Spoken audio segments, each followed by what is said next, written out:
Okay, everyone, week 3, video 3. We are now talking about citing in our paper. So yes, I have a works cited page. It is the last document, the last page of my document. And some students, even in Comp 2, have somehow made it to this point by believing that all they have to do is make a works cited page and they're done. That's incorrect. If you do not cite in your actual paper, you are plagiarizing, even if you don't intend to. I see unintentional plagiarism quite frequently. The thing is, I'm giving you instruction right now to help you with that. So you now know, and you need to do it right, because you will be held accountable if you plagiarize. It's really easy to do, and I don't know why people make it all so hard, but okay, so anytime in my paper that I quoted from the short story, that is my third source right here that I just highlighted. So the first thing from the works cited entry is the author's last name, Walker. The rule in MLA is whatever the first thing is from the works cited entry, that is what you stick inside of parentheses when you cite in your paper. Now, when you are using a source that's in print, and what I mean by in print is it's an actual book, pamphlet, magazine, something you can pick up and open, you do have to include the exact page number where the quote came from as well. So for a print source, anytime I quoted from my short story, I put Walker 204 here because that particular quote came from page 204 of that larger textbook. Now notice there is no comma, there is no abbreviation for page or word that says page. It's just author's last name, space, number of the page. Do not ever put years in your citations. That is what APA does. MLA does not want you to put years inside of your citations.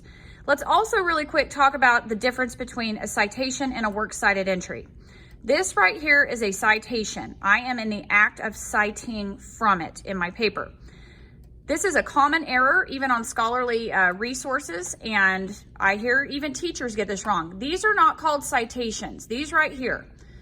These are called works cited entries. Each one is the full entry, the complete information for the source, and they are listed on the works cited page. So that is the difference there. So as you go up, I cited pretty frequently from the short story. So there's one from Walker 203. Here's several right here. Now, once I had stated the author's name multiple times, I did do the page number only, and that is correct to do something like that. Or if you introduce the author's name prior to the quote, you can only put the page number at the end if you want. So then we've got my other two sources, Cowart and Baker, and I believe I cited from those only once each in my paper. So what these are is, even though they're online sources, what they were was a PDF showing me how these articles appeared originally in print. So I was able to get page numbers for those. So if you have that situation where you can see what it looked like when it was published originally in a book or a magazine, you do want to include the page number. So if you go up a little bit here, this one right here. According to Cowart, an American who becomes an African only succeeds in becoming a phony. Wanjero, which is the sister D, proclaims a deplorable degree of alienation from her rural origins and her family. Just kind of showing that D is very Americanized, whether she realizes it or not. So the reason I only have the page number in parentheses is because I already said the author's name up here. So that functions fine as a citation. If I had not put his name up here, it would have gone in the parentheses with the page number. So then my other source was by Baker, and it's a little further up. I think it's right here. And I did the same thing. According to Baker, Maggie is the arisen goddess of Walker's story. She knows how to convert patches into robustly patterned and beautifully quilted wholes. And so that's sort of metaphorically showing how Maggie can not only truly quilt, but she also is sort of the glue holding the family together, the glue between the past and the present. So that's all you do to cite. Many of you are using online sources, and that's fine. So a lot of you are not going to have page numbers. Sometimes you will have a source that has no author, okay? And that's fine. When there's no author, let's pretend that my second source, this one right here, that there had been no author. So instead of starting with Cowart David, oops, it took me to the link. Instead of starting with Cowart David, it would have started with the article title, Heritage and Deracination and Alice Walker's Everyday Use. So therefore, the title would have been the first thing on the works cited entry. Now, because it would have started with an H, it would have stayed in the same spot alphabetically. But when I cited in the paper, I would have actually put that in parentheses then.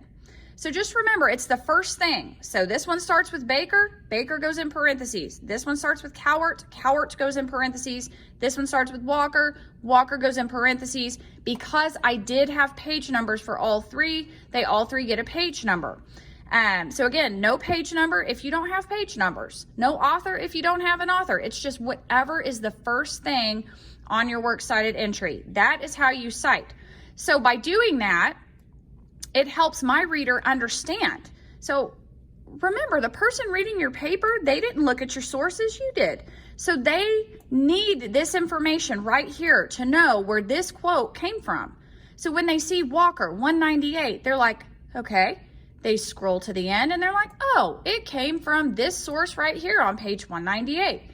All a citation is doing is it's tying your reader to the correct source on the works cited page, but it's also telling your reader that that didn't come out of your brain. That came from someone else's brain, and you are giving credit to them so that you're not accused of stealing that.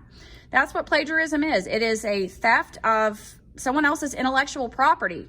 It doesn't matter if you directly quote or you put it in your own words. If you borrow information from a source, you have to cite and provide a works cited entry, or it would be plagiarism. We're going to stop this video here.